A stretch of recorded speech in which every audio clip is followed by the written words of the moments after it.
So hello guys, నేను వచ్చేసి Akbar Shaik all videos. So నా బర్డ్స్ ఇవాళ ఈ రోజుకు 12 days. సో ఇప్పుడు టైం వచ్చేసి 1 AM అవుతుంది. So night time. సో మధ్యలో ఒకసారి మనము షెడ్యూల్లోకి వచ్చాము, ఎందుకంటే వింటర్ సీజన్ కాబట్టి. సో చిక్స్ ఇప్పుడు చిన్నగా ఉన్నాయి కాబట్టి మనం మధ్యలో ఒకసారి వచ్చి ఇట్లా రౌండ్ వేసిపోవాలి. సో వేసిపోయినప్పుడు ఏమవుతాయంటే చిక్స్ అనేది అన్నీ యాక్టివ్ అవుతాయి. సో లేచి సో ఇలా ఈ విధంగా ఇప్పుడు నేను వచ్చిన కాబట్టి ఇట్లా ఈ విధంగా ఫీడ్ ఇంటేక్ చేస్తాయి.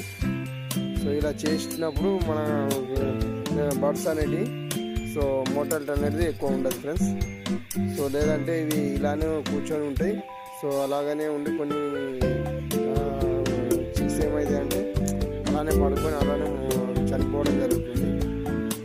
సో కాబట్టి ఏ షెడ్ వారైనా కానీ ఎవరైనా సరే సో చిక్స్ చిన్నగా ఉన్నప్పుడు 15 days దాకా మనం కేర్ఫుల్గా చూసుకున్నామంటే ఆటోమేటిక్గా మనకు బర్డ్స్ అనేవి వెయిట్ కానీ మోటాలిటీ రేట్ కానీ కొంచెం తక్కువ ఉంటుంది. సో ఇంతే ఫ్రెండ్స్. ఈ వీడియో కనుక నచ్చినట్టయితే మీరు లైక్ చేయండి, షేర్ చేయండి, కామెంట్ పెట్టండి.